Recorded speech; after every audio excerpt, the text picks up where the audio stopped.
Ini adalah 10 protokol kerajaan setelah kematian seorang ratu atau raja versi kerajaan Inggris. Pertama, bendera setengah tiang dan situs web kerajaan berwarna hitam. Di seluruh kediaman kerajaan dan gedung-gedung pemerintah lainnya, bendera diturunkan menjadi setengah tiang.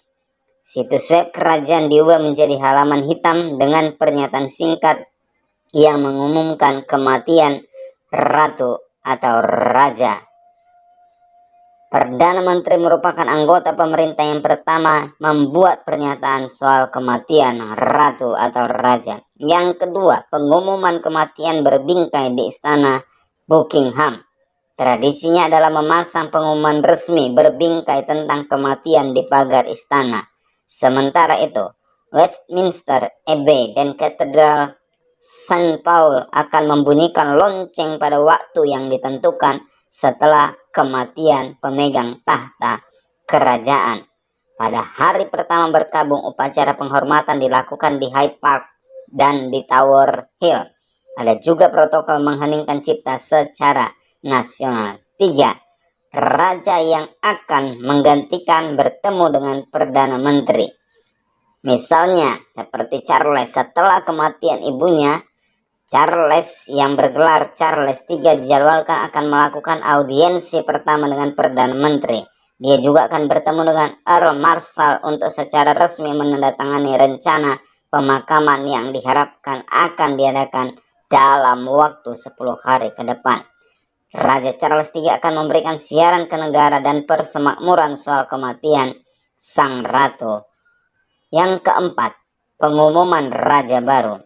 Dewan Aksesia mencakup tokoh seniornya pemerintah dan penasihat rahasia, kemudian akan bertemu di istana St. James pada hari Sabtu untuk proklamasi raja baru yang dibacakan di depan umum dari balkon di istana St. James. Pengumuman lebih lanjut akan dibacakan di Royal Exchange di kota London. Raja baru akan mengadakan audiensi dengan Perdana Menteri dan Kabinet, pemimpin oposisi, Uskup Agung Canterbury dan Westminster. Upaya berkabung akan dilaksanakan di Parlemen Inggris. 5. Peti mati ratu atau raja akan meninggalkan Balmoral. Kemudian peti mati dijadwalkan meninggalkan Kastil Balmoral untuk dibawa melalui jalan darat ke istana Holyrood House. Akan ada prosesi upacara dari Holyrood di sepanjang Royal Mile ke Katedral St. Giles untuk kebaktian yang dihadiri oleh anggota keluarga kerajaan.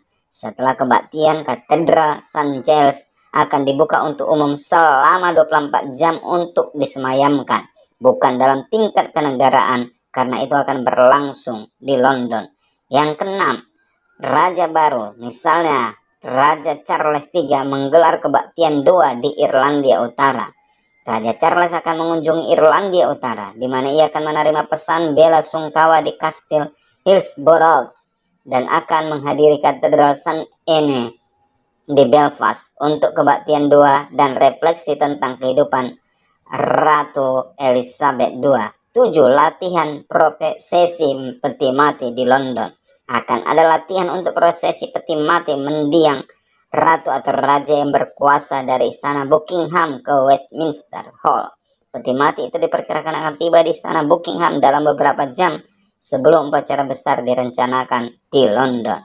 Kedelapan, peti mati raja atau ratu yang berkuasa diangkut dengan kereta meriam. Dalam acara seremonial besar pertama sebelum pemakaman, peti mati ratu atau raja akan dibawa dari istana Buckingham ke Westminster Hall untuk disemayamkan selama 5 hari. Diperkirakan peti mati akan diangkut dengan kereta meriam dan pada saat itu akan ada kebaktian singkat. Persemayaman secara kenegaraan adalah kesempatan bagi publik untuk memberikan penghormatan terakhir. Peti mati akan ditempatkan di tengah Westminster Hall yang akan dibuka untuk umum selama 23 jam sehari. Raja baru yang sudah dilantik, misalnya Raja Charles, menghadiri kebaktian di Wales. Raja Charles akan melakukan perjalanan ke Wales untuk menghadiri kebaktian di Katedral Llandaff di Cardiff. Kemudian dia akan mengunjungi Welsh Senate dan menerima mosi bela sungkawa. Dia akan menggelar audiensi dengan Menteri Pertama Wales. Detasmen persemakmuran kemudian diharapkan mulai tiba di London. Pada malam pemakaman, raja yang baru dilantik akan menyambut keluarga kerajaan asing yang hadir. Terakhir 10, pemakaman kenegaraan akan diadakan di Westminster Abbey. Peti mati akan dibawa dari Westminster Hall dalam prosesi kebiara. Akan ada protokol mengheningkan cipta 2 menit di seluruh negeri. Setelah kebaktian selama lebih kurang 1 jam, prosesi upacara besar akan mengiring peti mati ke Hyde Park, di mana peti itu akan dipindahkan dari kereta meriam ke mobil jenazah untuk melakukan perjalanan ke Windsor. Setelah prosesi melalui Windsor, prosesi selanjutnya akan diadakan di kapel St. George Castle Windsor, di mana peti mati akan diturunkan ke brankas kerajaan.